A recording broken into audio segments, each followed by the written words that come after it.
बिस्मिल्लाहिर्रहमानिर्रहीम। हाँ जी दोस्तों, की हाल आ? ठीक हो?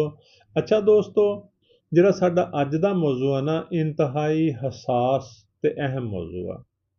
ਇਹ ਖਾਸ ਤੌਰ ਤੇ ਔਰਤਾਂ ਦਾ ਮੌਜੂ ਆ। ਔਰਤਾਂ ਦੇ ਅਮਰਾਜ਼, ਔਰਤਾਂ ਦੇ ਬ੍ਰੈਸਟ ਦੇ ਵਿੱਚ ਯਾਨੀ ਪਸਤਾਨ ਦੇ ਵਿੱਚ ਰਸੌਲੀ ਹੋ ਜਾਣਾ।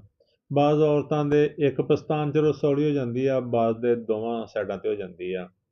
ਪਹਿਲੇ ਤੇ ਨਾਰਮਲੀ ਤੌਰ 'ਤੇ ਰਸੌਲੀ ਹੁੰਦੀ ਆ, ਫਿਰ ਆਸਤਾ ਆਸਤਾ ਉਹ ਕੈਂਸਰ ਜ਼ਿਆਦਾ ਵੀ ਹੋ ਜਾਂਦੀ ਆ, ਉਹਦੇ 'ਚ ਕੈਂਸਰ ਦੇ ਅਸਰਾਤ ਪੈਦਾ ਹੋਣਾ ਸ਼ੁਰੂ ਹੋ ਜਾਂਦੇ ਨੇ।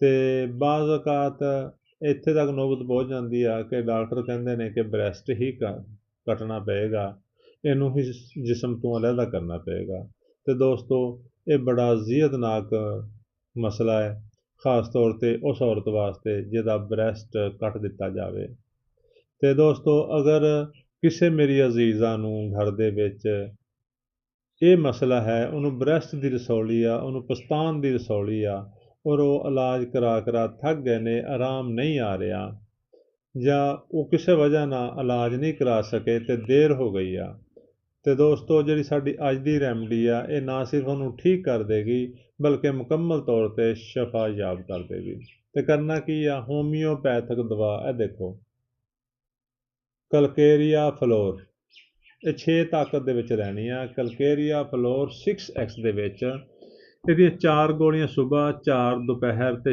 4 ਸ਼ਾਮ ਨੂੰ ਚਬਾ ਕੇ ਖਾਣੀਆਂ ਨੇ। ਇਹ ਦੋਸਤੋ ਕੁਛ ਲੰਮੇ ਅਰਸੇ ਤੱਕ ਦਵਾਈ ਇਸਤੇਮਾਲ ਕਰਨੀ ਆ, 3 ਮਹੀਨੇ, 4 ਮਹੀਨੇ, 6 ਮਹੀਨੇ ਵੀ ਹੋ ਸਕਦੇ ਨੇ। ਲੇਕਿਨ ਤੁਸੀਂ ਦੇਖੋਗੇ ਜਿਹੜੀ ਦਰਦ ਔਰ ਜਲਨ ਆ, ਜਿਹੜੀ ਤਕਲੀਫ ਆ, ਉਹ ਪਹਿਲੇ ਹਫ਼ਤੇ ਹੀ ਠੀਕ ਹੋ ਗਈ ਆ, ਅਤੇ ਇਸ ਦਵਾ ਨੂੰ ਤੁਸੀਂ ਫਿਰ ਇਸਤੇਮਾਲ ਕਰਦੇ ਰਹੋ।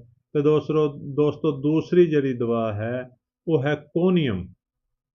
ਕੋਨੀਅਮ 200 ਤਾਕਤ ਦੇ ਵਿੱਚ ਲੈਣੀ ਆ, 5 ਕਤਰੇ ਰੋਜ਼ਾਨਾ ਪਾਣੀ 'ਚ ਪਾ ਕੇ ਉਹਨੂੰ ਪੀਂਦੇ ਰਹਿਣਾ। ਇਹ ਦੋਨੋਂ ਦਵਾਈਆਂ ਲਗਾਤਾਰ ਇਸਤੇਮਾਲ ਕਰਨੀਆਂ ਨੇ। ਕੋਨੀਅਮ 200 ਤਾਕਤ ਦੇ ਵਿੱਚ 5 ਕਤਰੇ ਰੋਜ਼ਾਨਾ 2 ਘੁੱਟ ਪਾਣੀ 'ਚ ਪਾ ਕੇ ਦਿਨ 'ਚ ਜਦੋਂ ਦਿਲ ਕਰੇ ਪੀ ਲੈਣੀ ਆ। ਕਲਕੇਰੀਆ ਫਲੋਰ 6X ਤਾਕਤ ਦੇ ਵਿੱਚ 4 ਗੋਲੀਆਂ ਸੁਬਾਹ, 4 ਦੁਪਹਿਰ, 4 ਸ਼ਾਮ, ਇਹ ਲੰਬੇ ਅਰਸੇ ਤੱਕ ਇਸਤੇਮਾਲ ਕਰਨੀਆਂ ਨੇ।